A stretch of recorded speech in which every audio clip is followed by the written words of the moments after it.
welcome to the first vlog of 2020 and welcome back from the Christmas and New Year period. I know for some of you it's going to be sad to be leaving that period behind.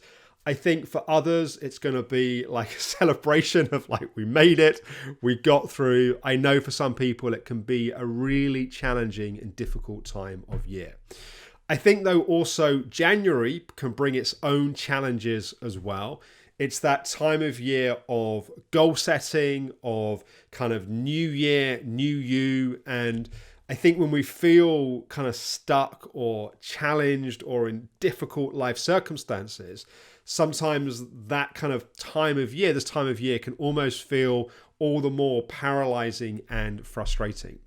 So I want to talk a little bit in today's episode about how to, I'm not going to go into a whole kind of science of goal setting, but if you are looking at setting some goals or some intentions, how to do that in a way which is more supportive as opposed to feeling this sense of like I'm setting goals and I'm going to end up pushing myself and I'm almost guaranteeing failure in the process.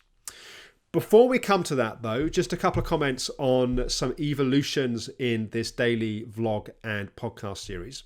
So the BDI amongst you will have noticed that we haven't got a meditation today.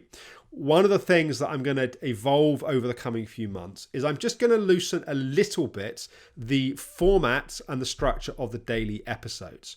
My challenge initially was to put out a blog every day, 7 days a week. And we did that for a few months. We then reduced to 5 days a week. It was then to keep the consistency in terms of the structure and the format.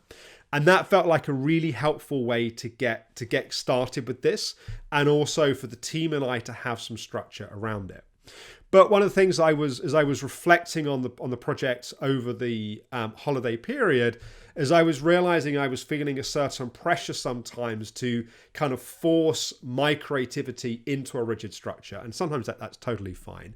But for example, today, it just felt like having had a kind of 2.5 week break from the vlog, to come back and just go straight into a meditation just felt a little somewhat impersonal. I felt I wanted to have more of a kind of chat format today. I guess that's an example of some of the times we may get a little bit looser in some of the format and structure. There's also some additional things I want to start kind of randomly adding in at different points as well.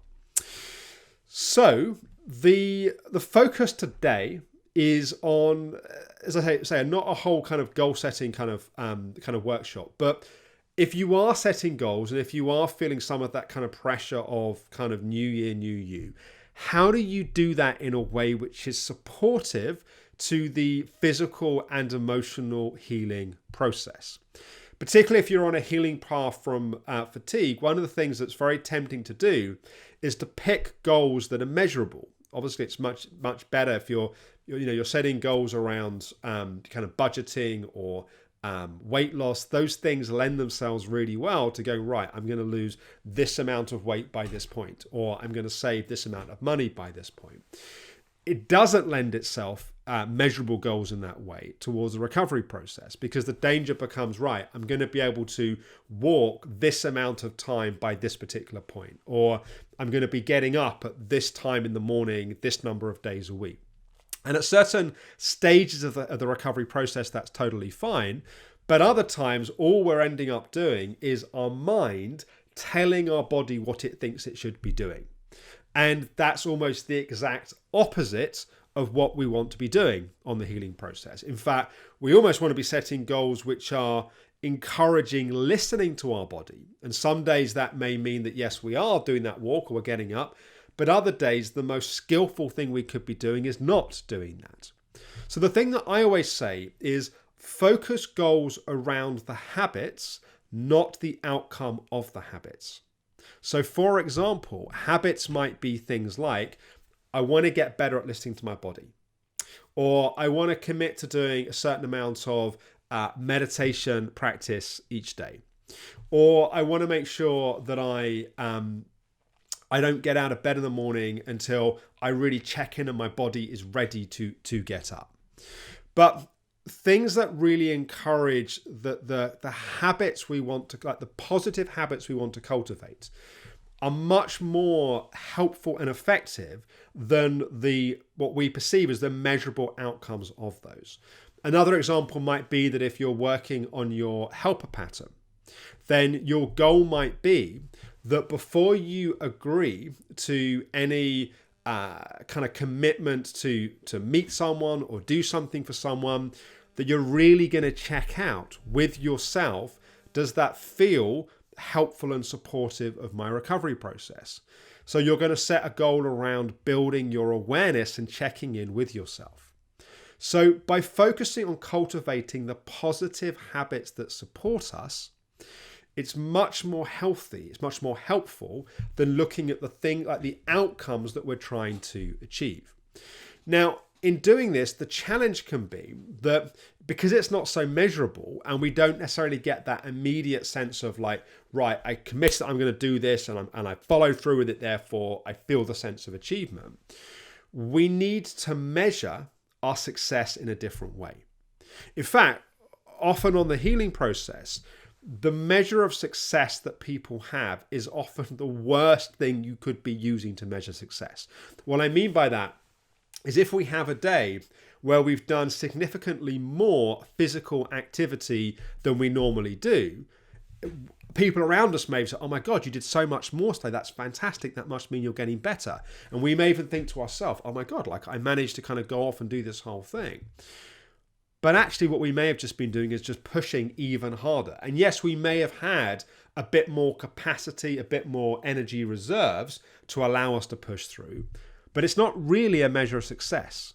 What it's actually a measure of is the fact that we just got away with our achiever pattern. What would be much more helpful would be to measure our success by the days that we really manage to listen to our body. And sometimes that might mean stopping something before we would have done normally. It may mean saying no to something we'd said yes to. It may mean taking a longer rest than we previously would have done. But those are actually the habits and the behaviors which actually are supporting recovery. As a result of cultivating those habits, we're actually moving forward, as opposed to measuring it by how much we push ourselves, which might look good for the day, but we've got to pay the price. And actually it's a sign of slipping back into the old habit and the old behavior. I think it's also important to remember that when we focus on cultivating positive habits, when we're trying to change the things which are ultimately going to lead to success, we can tend to overestimate what we can achieve in the short term, and we underestimate what we can achieve in the long term. So we overestimate the short term and we feel the sense of failure. We feel like I didn't manage to stick to it, or I didn't change as much as I wanted to change, therefore I failed.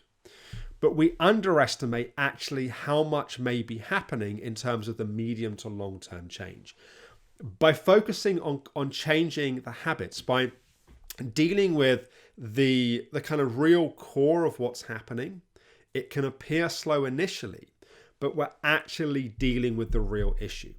It's a little bit like if you've got a weed in a garden, and if you come in with a, say, secateurs, and you chop the top off, and you're like, I got rid of the weed, but actually the roots are all still underneath, that might look good for a day. But then after a few days or week or so, it starts to grow back. If what you do is you start digging down and you're really going for the weeds and you're digging deeper and deeper, it looks like nothing's really happening. You're just digging a hole for yourself. But actually, it might take a bit longer, but then you really get the roots out, and then actually the weed really is gone. So take the time. At this time of year, there can be such a sense of like, I need to get moving. I need to make change. And everyone else is out there, like the gyms are packed full of people that won't be there in a few weeks' time, for example. That everyone's kind of full of short-term motivation.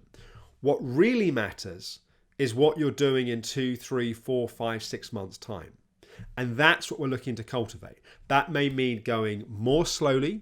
It may well mean focusing on cultivating positive habits as opposed to focusing on the outcomes that you want to achieve from doing those habits.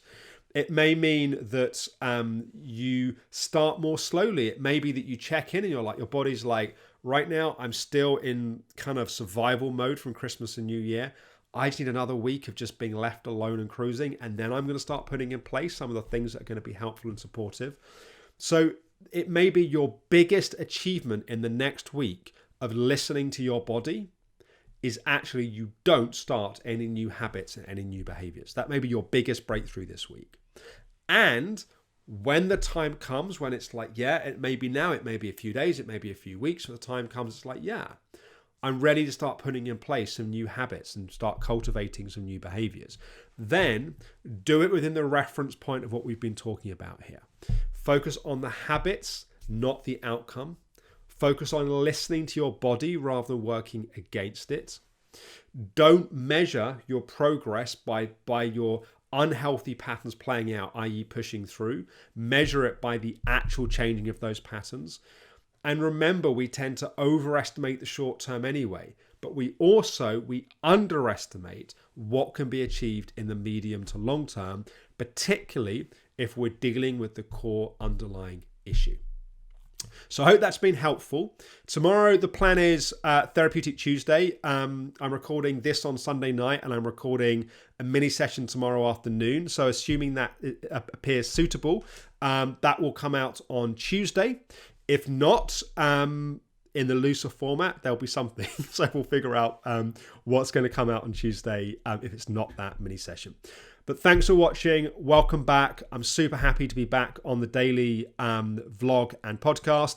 And I look forward to hopefully being a supportive part of your journey through 2020.